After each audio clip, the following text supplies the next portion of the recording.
일단 제가 이 책을 보다 보니까 지금 말씀하신 것처럼 대표님이 그동안에 이제 살아오신 어떤 사진들이나 이런 것들도 많이 볼 수 있었어요. 특히 37세의 네, 존리. 네, 네. 되게 멋있고 당찬 어떤 젊은이? 그래요? 예, 그 모습이었던 것 같아요.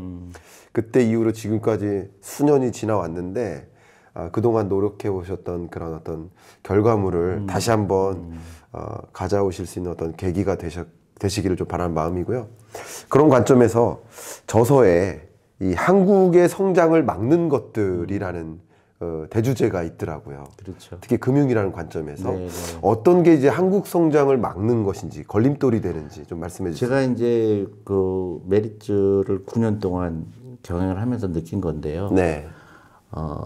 너무나 끊임없는 편견이 있구나, 한국에. 예를 네. 들면, 가장 내가 안타까웠던 거는 뭐랄까요. 그 공정이라는 거에 대해서 네. 지극히 잘못된 생각을 갖고 있다는 생각을 했어요. 공정에 대한 생각. 네. 네. 공정이라는 거를 네. 나랑 이렇게 차이가 크구나. 공정이라는 거는 저 이렇게 생각했거든요. 모든 사람들, 특히 직원들이 네. 똑같이 기회를 주는 게 공정이라고 생각했는데 네. 그렇게 생각하지 않는 사람들이 있다는 게 너무 놀란 거예요. 예를 들어서 나는 뭐 회사에 들어온 지 5년이 됐는데 네네. 2년이 된 사람보다 나는 무조건 그 보너스를 더 많이 받아야 된다고 생각을 하는 거예요. 나는 네. 그런 게 굉장히 잘못된 거잖아요. 네네. 그러니까 예를 들어서 연공서열이라고 그러죠. 네. 그러니까 아무것도 안 해도 나는 그 해고가 되지 않는다는 거. 네. 그게 나를 너무 숨막히게 했어요. 그러셨군요. 그래서 네. 그거를 바꾸려고 하는데 결국은 그게 너무 큰 저항이 있었던 거죠. 네. 그러니까 회사를 살리려면 네. 그러니까 제가 볼 때 메리츠 제가 처음 만났을 때는 너무 보잘것없는 회사였기 때문에 네. 그걸 살리려고 그러면 획기적인 그런 그 정말로 자기 회사처럼 생각하고 일하는 사람이 필요하거든요. 네. 네. 근데 그런 인센티브를 줘야 되거든요. 네. 근데 이제 거기에 그 저항이 있었고 네. 또 하나는 이제 질문하지 않는 문화. 너무 힘들었어요. 질문하지 않는 거. 이제 그런 걸 바꾸려고 그랬죠. 근데 그래서 이제 메리츠가 살게 하려면 어떻게 될까? 제가 사실은 소름이 끼치는 얘기인데요. 네. 내가 직접 고객을 만나야 되겠다 한 거예요. 그래서 직판을 처음으로 그러셨죠. 앱을 통해서 시작을 했잖아요. 네. 그리고 이제 한국에서 처음으로 각 도시마다 지점을 만들었죠. 네. 그래서 고객하고 만나는 그 장을 만들자. 그래서 엄청나게 많은 사람 만났죠. 제가 굉장히 새로운 시도였죠. 예. 예. 근데 그게 저한테 메리츠가 크는데 결정적인 역할을 했죠. 그렇죠. 그래서 고객 직접 만나고. 예. 기억하십니까? 제가 직접 거기 갔었잖아요. 북촌에. 예, 대표님이 저희 차도 타주시고 네네. 지도 보여주셨잖아요. 맞아요. 여기 다 찍을 거라고. 예, 예. 예. 그래서 생각이 다 나요. 사실은 그 예. 군 단위로 다 맞아요. 했죠. 그래서 강연한 숫자가 한 2,500번 돼요. 예. 예. 그래서 굉장히 센세이션 했는데 네. 제가 그 말을 말씀드리다가 제가 이제 제가 일하던 미국에 일하던 스커더라는 회사가 있는데 네. 네. 여기 책에도 그 얘기 나오죠. 네, 그게 소름이 끼치는 게 네. 이제 그러니까 75 Years of Scudder라는 책이 있어요. 네. 제가 이사 올 때 그냥 어떻게 딸려왔나 봐요. 그래서 제가 책을 쓰면서 스커더의 그 75년 역사를 읽다가 좀 너무 놀란 거예요. 네. 스커더가 약 40년 전에 네. 미국에서 처음으로 펀드 센터라는 걸 만든 거예요. 네. 네. 근데 내가 그걸 카피한 게 아니라 나도 한국에서 그렇게 해야 되겠구나 해서 연 건데 너무 신기하잖아요. 신기하네요. 마치 예, 그거를 예, 내가 예. 카피한 것처럼. 네. 네. 그래서 너무나 뭐라 그럴까요? 감동이라 그럴까? 네. 야, 이거를 한국에서 내가 했구나. 그래서 이제 한 30만 명의 고객을 끌었고. 네. 근데 너무나 그 기사 하나로 인해서 제가 30만 명이 되는 고객들한테 인사 한번 못하고 쫓겨났죠. 그래서 이제 책에서도 더더군다나 이제 금융교육의 중요성을 좀 많이 강조하고 원래부터 그러셨지만 다시 한번 이 금융교육 특히 어떤 금융교육이 필요하다 이 말씀을 좀 강하게 해주시면 감사하겠습니다. 그래서 제가 이제 파주에서 네. 이제 시간을 많이 보냈어요. 네. 그리고 이제 사람 만나기도 두렵고 해서 파주에서 이제 그 커피숍에서 이 책을 쓰기 시작했죠. 네네. 근데 지나가다가 그 영어 마을이 있는 거예요. 네네. 너무 멋있는 거예요. 영어 예. 마을이. 네. 그래서 그냥 들어가 봤죠. 예. 근데 야 이거를 금융학교로 만들면 어떨까 그런 생각이 막연하게 들었죠. 그래서 제가 항상 느끼게 된 거는 금융교육은 절대적으로 필요하고 네. 미국도 한 3, 40년 전에 한국하고 비슷했죠. 금융에 대해서 잘 몰랐죠. 근데 네. 끊임없이 교육을 했거든요. 네. 그래서 금융교육이 이게 하나님의 뜻이구나. 금융교육을 하는 거구나. 네. 그래서 그런데 이제 제가 가장 그 강연을 많이 할 때만 느낀 거는 그 가족의 구성원끼리의 생각이 너무 틀린 거예요. 특히 이제 시아버지가 며느리한테 네. 야 아가야 우리 그 손주들 사교육비 너무 많이 쓴다. 네네. 그 필요 없더라. 내가 경험을 네. 하니까. 네. 그거 쓰지 말아라. 네. 근데 그 대부분 듣지 않죠.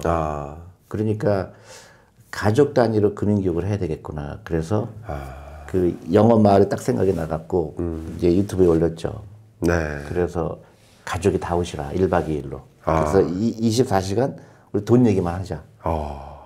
투자 얘기하고 예. 라이프 스타일을 얘기하고 했더니 예. 전국에서 오셨어요. 그리고 대성공이에요. 그러세요? 네. 예. 두 번을 했고 네. 이게 내가 행복을 느낄 수 있는 장소구나. 네. 그래서 그 대부분 이제 그러니까 얘기하기 힘든 토픽이잖아요. 네, 네, 네. 돈 얘기. 예. 그런 걸 이제 저를 통해서 얘기하고 하다 보니까 부부간의 관계도 좋아지고. 네. 처음에는 다 이렇게 막 부정적으로 억지로 끌려오신 분들도 있어요. 그럴 수도 있겠네요. 네, 근데 그럴 수도 지금은 있겠네. 그래서 그게 계속 저희가 하려고 하는 거고, 그다음에 이제 금융학교, 존예 금융, 그러니까 부자학교라는 걸 설립을 해갖고 전국을 다니면서 이제 제가 어떤 한 회사에 속하지 않기 때문에 네. 자유롭게 이제 얘기할 수가 있죠. 네. 그래서 그 어떤 대표님의 그런 열정이나 그런 강한 믿음 같은 게 좀 느껴지고요.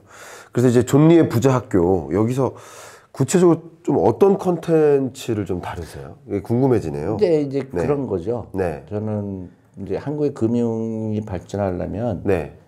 개개인이 금융에 대한 그 생각을 달리해야 되거든요. 네. 그다음 제일 중요한 우리는 대한민국이 앞으로 먹고 살 거가 이제 뭘까 그러면 뭐 다 네. 뭐 전기차, 배터리, 뭐 반도체 뭐 다 틀린 게 아니죠. 네, 네. 더 중요한 게 금융이에요. 금융을 얘기하는 사람이 없어요. 금융삼 자체를. 네. 이렇게 미국에 가면 미국에서 대학교생 졸업하면 너 뭐 할래? 그러면 다 월스트리트 간다 그러잖아요. 네, 네. 한국은 그게 금융이 빠져 있어요. 너무 신기하게. 그러네요. 네. 그러고 보니까 그러네요. 네. 네. 금융이 빠져 있어요. 금융은 그 사람으로 얘기하면 피거든요.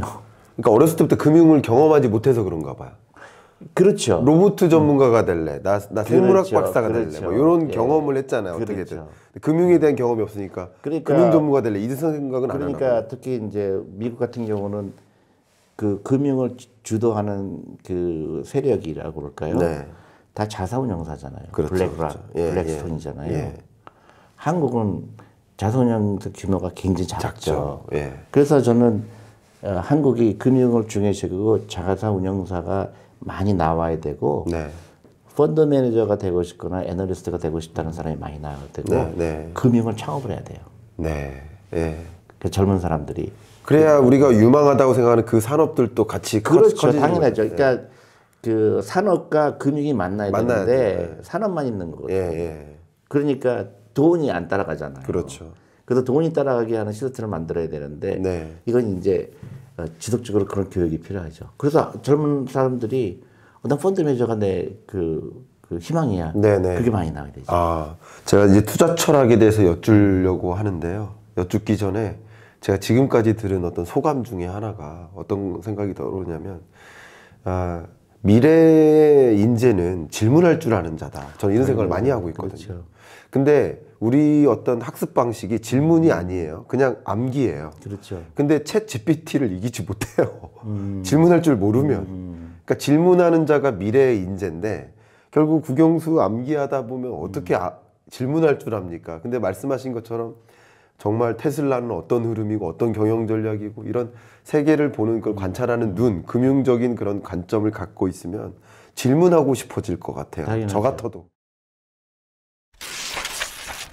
정말 이제 대표님이 말씀하신 이 투자 철학을 우리가 함양하는 것도 중요한데 특히 아이들에게도 금융에 대한 어떤 관점 혹은 관념을 정확하게 갖는 것도 또 중요하고 제가 그동안에 대표님께 말씀드렸던 것 중에 유대인의 금융교육 저 이거 많이 인상 깊게 들었고 아마 많은 분들이 네. 그 이야기가 다시 한번 우리 되게 어렸을 때 좋아했던 그 노래를 또 듣고 싶잖아요. 그런 심정으로 유대인의 금융교육 이야기 한번 그렇죠. 좀 해주시면 어떨까요? 제가 살던 미국에 살던 동네가 네. 그 유대인이 한 90%인 동네예요. 네. 네. 근데 한 가지 특징적인 거는 애들이 굉장히 많아요. 네. 그러니까 4명, 5명. 출산을 많이 한다. 예. 그러니까 다 즐거워요. 즐거우니까. 예. 그런 직업이 예. 내가 그래서 궁금했어요. 이 사람들이 어떤 직업을 갖고 있을까? 네. 네. 제일 많은 직업은 그거예요. 금융업에 네. 하고 있어요. 네. 블랙스톤에서 일한다, 네. 모간 스탠리에서 일한다. 대부분 이제 한 50%가 금융 네. 있어요. 네. 네. 그 다음에 또 한 30%가 자영업이에요. 네. 그 다음에 이제 한 20%가 이제, 사람들이 좋아하는 직업이죠. 의사라든가 네. 변호사라든가. 이제 그런 직업들이에요. 전문직. 근데 압도적으로 많은 게 금융인이에요. 네. 왜냐면 금융이라는 거는 확장성이 있거든요. 네. 그러니까 이제 특히 자사운용업을 내가 얘기를 많이 하는데 네.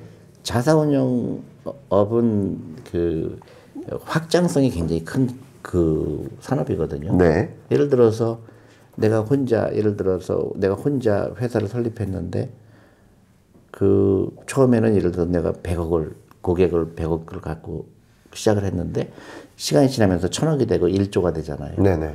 사람은 나 혼자 결국은 근데 그 사람이 많이 필요하지가 않아요. 네, 맞아요. 그죠? 예. 근데 만약에 내가 의사가 되면 예. 내가 진료를 봤을 때 만약 환자가 10명이었다 100명이 되면 어떻게 되죠? 더 많이 일해야 돼. 네, 그렇죠. 네, 그래서 그런 그 관계를 알면 네. 부가가치가 높아지는 산업이 가장 큰 게 금융이죠. 네. 그래서 금융을 이해하는 나라와 이해하지 못하는 나라는 엄청나게 차이가 나죠. 그렇군요. 근데 유태인이 전부 금융을 다 갖고 있잖아요. 맞아요. 맞아요. 그죠? 그럼 그 유태인들은 자녀들한테 금융교육을 보통 어떻게 합니까? 예. 그거죠. 그러니까 뭐 다 그런 건 아니겠지만 네. 이제 돈이라는 거에 대해서 예. 돈을 귀하게 여기라고 가르쳐요. 돈을 귀하게 여기라. 네. 그리고 돈을 우리는 돈을 어디서 할머니가 주는 것으로 이해하니까 그렇죠. 귀하지 않게 여기잖아요. 귀하게 여겨야 되고 귀하게 여겨라. 돈을 숭배하지 말고 돈이 귀하게 여기되 숭배하지 마라. 그러니까 예. 그게 사람들은 그거를 잘 이해를 못하는 게 예. 돈을 숭배하지 말라는 얘기는 예. 돈을 다스리라는 얘기예요. 다스려라. 네가 돈을 다스리고 돈이 너를 위해서 일해야 된다. 네, 네, 네. 사람들은 돈을 위해서 일해요. 어떡하죠? 감동받아서 저 어떡하죠? 아니요, 사람들은 돈을 위해서 일하죠. 그러니까 평생 돈으로부터 자유로울 수가 없죠. 그렇네요. 네, 그러니까 내가 주식에 투자한다는 얘기는 그 기업이 나를 위해서 일하는 거잖아요. 네. 근데 평생 내 월급쟁이만 한다든가 네. 평생 내 노동력을 제공하는 직업은 평생 돈으로부터 자유로울 수가 없잖아요. 그렇네요. 그렇네요. 네, 그래서 어렸을 때부터 아이들한테 저축하라, 네. 투자해라, 네. 그걸 가르쳐 주는 거죠. 유대인들이. 그럼요. 그래서 그 13살 때 그 성인식을 하는 이유가 네. 경제 독립을 위해서 그런 거예요. 13살에 너는 이제 독립해라. 네, 네. 대신에 지금부터 친척들이 돈을 갖다 주잖아요. 그걸 투자하라는 거예요. 넌 미래를 위해서. 그게 결정적이죠. 네. 그래서 유태인이 전 세계 인구 0.2%밖에 안 돼요.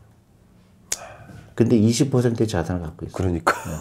우리 한국이 예. 유태인하고 가장 비슷한 민족이에요. 예, 예. 근데 훨씬 더 유태인보다 한국 사람이 영리해요. 네.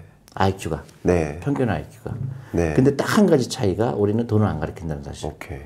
그럼 금융교육만 장착이 되면 훨씬 훌륭한. 우리나라는 엿볼 수가 없어요. 예. 그러니까 굉장한 나라가 될 거예요. 예. 교육 더 이상 점수 경쟁하지 말고.